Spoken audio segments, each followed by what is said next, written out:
Hi, in this video I'll show you how to create charts with PowerShell Universal Dashboard. So charts allow you to display data in different types of charts.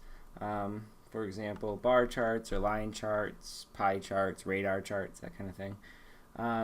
Universal Dashboard takes advantage of an open source library called ChartJS to create some pretty cool charts that you can have, or you can customize extensively. So you can end up with things such as this. And they're interactive, so you can hover over stuff, you can hide different data sets and show multiple data sets, that kind of thing. In this example, I actually have 4 PWSH PowerShell 6 version 6 consoles running, and that's what I'm displaying in my chart, the actual working set memory for those particular processes. So if we look at what this dashboard is made out of, you can see that I'm using new UD chart with a title for the particular chart, and then an endpoint. The endpoint is actually invoked every single time this page is loaded, and then it calls the script block that is defined for this endpoint. Within the endpoint script block, what I'm doing is I'm actually using get process to get all the PWSH processes, and then piping it to out.ud chart data to send that data down to the client's web browser and display it in the chart. The way out.ud chart data works is that the data property selects a particular property of get process.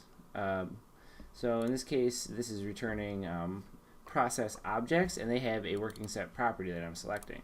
So if you were to do GPS get process, get member, you'd see that we have a working set property, and that's the property that I'm selecting to show the data in my chart. The other side of the chart is the label property. So since I have 4 processes, they're being labeled by ID. So if you look at my chart here, I have the different process IDs on the bottom, and then the value, or the y-axis of this chart, is the memory usage of those different processes. So then I'm specifying the data set as memory, and that's the value that shows up here in the legend. And then that will generate the chart that you see there. So charts have all different kinds of options that you can specify. One of the more interesting options that you can do, that people love playing with, is the ability to specify colors. So my data set here is a background. I've customized the background color, the border color, and then also the hover background color. So there's tons of options in terms of coloring for charts. So now if we look at the chart, you can see that the color is now this blue color that's no longer transparent. When I hover over it, it becomes like this teal color. Universal Dashboard supports all kinds of cool coloring options. If you actually use hex colors, you can do that. You can also use just words such as black and red and gray, that kind of thing will actually allow you to customize the colors as well. Not only can you change the colors of a chart really easily, but you can also change the type of chart. For example, if I wanted to go to a line chart, which might not make sense for this particular type of data, but it might for others, you can see now I have a line chart of the different memory usages for my processes. I can hover over the different data points and see those values. And I can also change to things like pie charts. So if I change that to a pie chart, you end up with this pie chart that you can hover over and see the values for that particular pie chart. Charts also support the auto refresh function. So just like tables and grids, you can set auto refresh. Let's set the refresh interval to 3, and now the chart will actually auto refresh when these processes open and close. So if I were to actually terminate one of these PowerShell processes, you'll see the chart automatically adjusts to that process being terminated. And you can see that the chart itself animates a little bit as those things pop up and leave and that kind of thing. So that's pretty cool. So in addition to being able to customize the little intricacies of a chart, you can also customize the data that goes in a chart. So in this particular example, we've been looking at a single data set. This data set is a working set data set, and it contains a single point of data for the different processes that are running. But new chart also supports multiple data sets. So if I were to use the dataset parameter and specify an array of data sets, what I can actually do is use new chart dataset to produce multiple data sets. So let's use working set again to select that as one of my data sets. We'll label that memory. And then we'll use the same colors that we did before for that particular data set. But additionally, let's add another data set. So now you can do new chart data set, data property. In this case, we're going to do private memory size instead of just working set. So we will label that private memory size, and then we'll give that some different colors. So now we're selecting two different properties from this particular object. So we have a data set that is going to show the working set and the private memory size for this dashboard. Let's actually change that back to a bar chart since that shows this data a little bit better.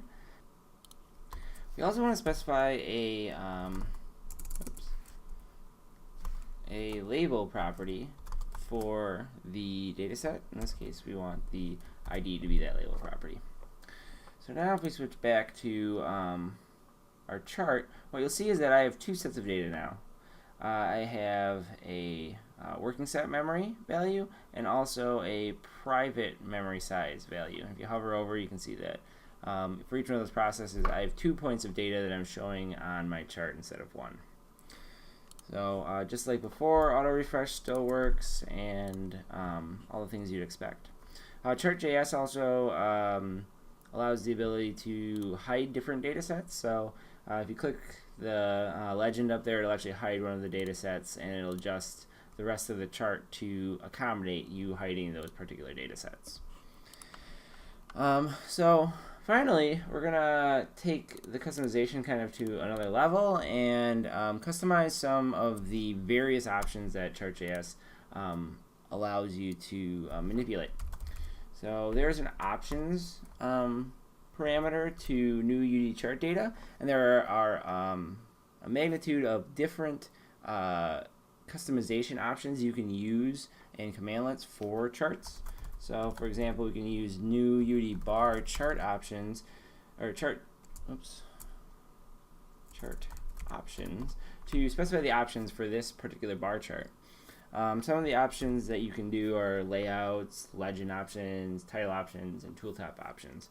And then little things like bar thickness, max bar height, maximum values for different accesses, and that kind of thing. So let's just customize the tooltips. There is a commandlet called new UD chart tooltip options that allows you to specify different options for tooltips. You can do things like disable tooltips, customize the colors. In this case, let's just make it a larger size tooltip. So if we save that dashboard and go back, and now when I hover over my dashboard, you can see that the point size of my font is different. All the tooltips have a much higher font size. So you can see it's much bigger. In addition to that, you can do things like customize the legend. So there are other commandlets for customizing legends, such as new chart legend options. And you can do things like hide the legend completely, position the legend in different ways, stretch the legend across the top, or do things like reverse the legend. So if I were to reverse the legend, you'll see that private memory is on the left, even though on the grid or on the chart down here it's on the right. So it allows you to kind of customize those things. So there's a ton more options that I'm not going to get into this particular demonstration, but feel free to kind of play around. Check out the ChartJS documentation for all the different things that ChartJS can do, because Universal Dashboard can take advantage of many of those options. Thanks.